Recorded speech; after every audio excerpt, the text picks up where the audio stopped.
Welcome back to English Speaking Corner, your quiet space for real conversation practice. Today, we are going to build a survival script for the most awkward 3 minutes in the modern English language. It is 8:58 in the morning. You log into the video call early. A native English speaker is already there. The host is late. It is completely silent, and you stare at your webcam, praying they do not ask you a question. I hate that feeling. I used to pretend my audio was broken or look off screen just to avoid talking because the silence was so terrifying. By the end of this episode, you will have a simple 3-step script to comfortably chat until the meeting starts, complete with pauses so you can practice speaking out loud with us right now. I think every single person learning English, and honestly even native speakers, knows exactly how heavy that silence feels. You are sitting there, the little microphone icon is unmuted, and you can hear the other person breathing or typing on their keyboard. You know you should say something, but your mind is completely blank. It really is a universal experience. When you're learning English, the pressure is double. You're not just trying to be polite, you're trying to translate your thoughts, remember your grammar, and pronounce everything correctly, all while staring at your own face on a computer screen. It is exhausting. Exactly. And what usually happens is that we panic and use direct translations from our native language. We say something very formal, like, "How are you today?" And the other person says, "I am fine, thank you." And you? And you say, "I am fine." And then, bam, the conversation is completely dead again. Yes, the dead end. You have nowhere else to go. You used all your energy to say hello, and now you have 2.5 minutes left before the host arrives, and the silence is even worse than before. You feel like you failed the conversation. That is such a terrible feeling. I remember an early meeting in my career where I tried to fill the silence by asking my boss about the weather in his city. He said, "It is raining." And I just nodded and said, "Ah, rain." And then we stared at each other for 3 whole minutes. I wanted to disappear under my desk. That is so relatable. And that's exactly why today we are going to give you a bridge. We call this the 3-minute bridge. It's a set of completely natural, very polite phrases that English speakers use to fill this exact, specific window of time. You don't need to be a brilliant conversationalist. You just need a script to follow. I love the idea of a bridge. It takes you safely from the moment you log in all the way across the awkward water, right to the moment the meeting officially begins. You don't have to think, you just have to walk across the bridge. Let us start building the first part of that bridge. Step 1 is what we call the soft start. When you enter a digital room and it's just you and one other person, you don't want to jump immediately into deep, heavy questions. You want to acknowledge the situation gently. You're sharing this tiny, weird virtual space together, so you should talk about that. Right, you're both sitting there early, waiting. That's what you have in common. So what is a natural phrase we can use to start the conversation without asking a direct question? A brilliant and very common phrase native speakers use is simply narrating what they're doing. For example, you can say, "I'm just getting my coffee sorted while we wait." Oh, that is such a good phrase, getting my coffee sorted. Can we break that down? Because the word sorted might confuse some learners. Usually we think of sorting as organizing files or sorting laundry. That's a great point. In conversational English, especially in the UK and Australia, and increasingly in the US, to get something sorted just means to prepare it, to fix it, or to get it ready. So if I say, "I'm getting my coffee sorted," it just means I'm adjusting my mug, maybe taking a sip, getting comfortable at my desk. It's such a visual phrase. It gives the other person a picture of what you're doing. It removes the pressure. You're not demanding that they tell you about their life. You're just saying, "Hey, I'm here, I'm relaxing, I'm preparing my coffee." It makes the digital room feel much warmer.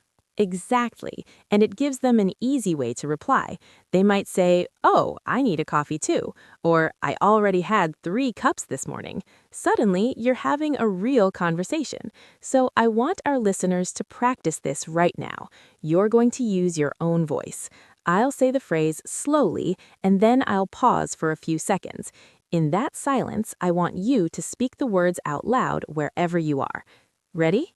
Here we go. "I'm just getting my coffee sorted." Excellent.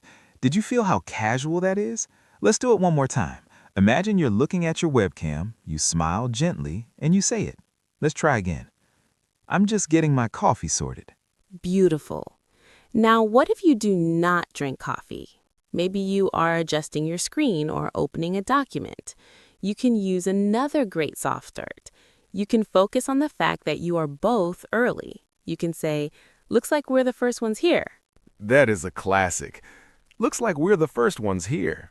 It's an observation, not a question. It's like standing at a bus stop with a stranger and saying, looks like the bus is late. It's a safe way to show that you're friendly without forcing them into a complex topic. Let us practice that one out loud as well. I'll say it, and then you repeat it in the pause. Listen to the melody of my voice. It goes up a little bit at the end to sound friendly. Looks like we're the first ones here. Perfect. I use that one almost every single day. There is one more phrase for the soft start that I really love, especially when you're talking to a client or someone slightly more senior. You can say, thanks for hopping on early. Hopping on early. I really like that phrase. Hop literally means to do a small jump, like a rabbit. But in business English, we use it all the time for video calls. Yes, we never say, thank you for connecting to the digital conference system. That sounds like a robot. We say, thanks for hopping on. It makes the technology sound easy and light. You just jump onto the call. Let us try shadowing that phrase.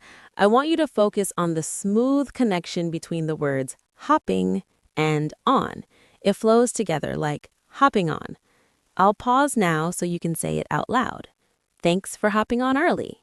Great job. So now you have 3 options for your soft start. You can talk about your coffee, you can observe that you are the first ones there, or you can thank them for arriving early. This takes up about 20 to 30 seconds of that awkward window. You have successfully broken the ice. But now you need to keep the bridge going. You can't just talk about coffee for 3 minutes. This brings us to step 2, which we call the location pivot. You need to pivot or turn the conversation to a new topic. And in the modern world of remote and hybrid work, there's one topic that is always safe, always interesting, and always polite. Location. Asking where someone is right now, because on a video call, you could be talking to someone down the street or someone on the other side of the planet. It's a natural mystery that people love to talk about. Exactly. But we have to be careful with our grammar here, and this is a very important point for our listeners. Many learners make the mistake of using the present simple tense. They will ask, do you work from home? Ah, yes. Do you work from home? I've made this mistake before in other languages. Why does that feel a little bit strange to a native English speaker? Because the present simple is used for permanent facts or routines. When you ask, do you work from home, it sounds a bit like an official survey. It sounds like a human resources interview. It's a bit heavy. We want our conversation to feel like a light tennis pass. We just want to gently hit the ball over the net. A light tennis pass. I love that metaphor. You're not trying to smash the ball and score a point. You just want them to easily hit it back to you. So, how do we make the question lighter? We use the present continuous tense. Instead of do you work from home, we say, are you working from home today? Wow, that is such a subtle difference. But you're right, the feeling is completely different. Are you working from home today? It's temporary. It's just about this specific Tuesday. It gives them the freedom to say, yes, I am at home today, but I go to the office on Thursdays. It opens up the conversation. Let us practice this light tennis pass. I want you to imagine you're holding a tennis racket and you're just doing a gentle swing.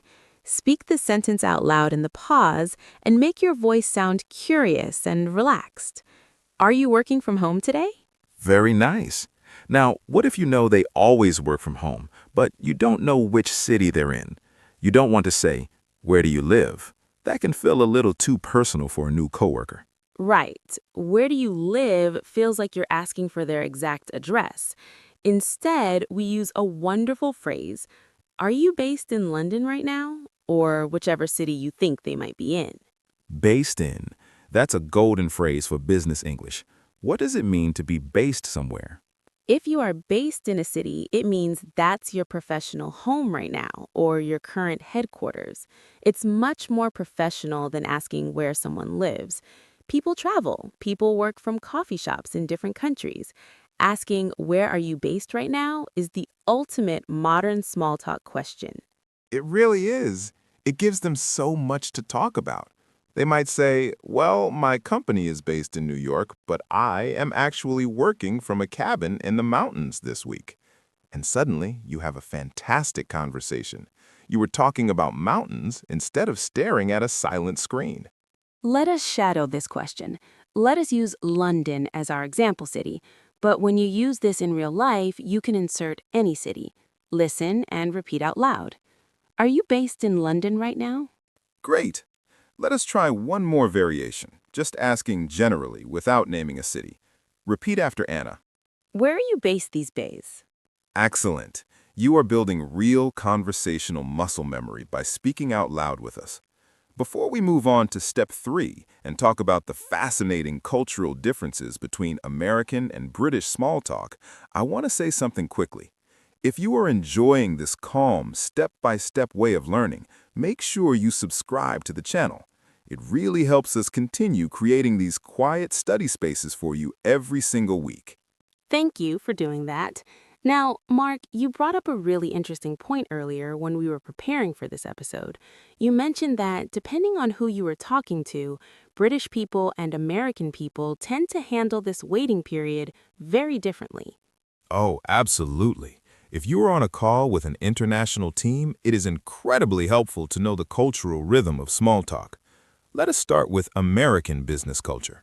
In the US, small talk is often focused on forward momentum, progress, and optimism. Forward momentum. What does that sound like in a Zoom room? Well, a very common American question to fill the silence is, how is your week shaping up so far? Shaping up. That is a great phrasal verb. I know that if I go to the gym, I am trying to shape up my body. But what does it mean when a week is shaping up? I actually panicked the first time an American manager asked me this. I thought he was asking about my fitness routine. I almost started talking about running on the treadmill. But in this context, shaping up just means, how is your week developing? Or how is your schedule looking? Is it busy? Is it quiet? That is such a useful distinction. How is your week shaping up? It's a friendly way to ask if they are stressed or relaxed without prying too deeply into their personal life. Let's practice saying that out loud. Listen to the rhythm and repeat. How is your week shaping up so far? Really good.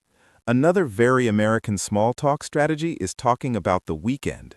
Americans love to separate the work week from the weekend.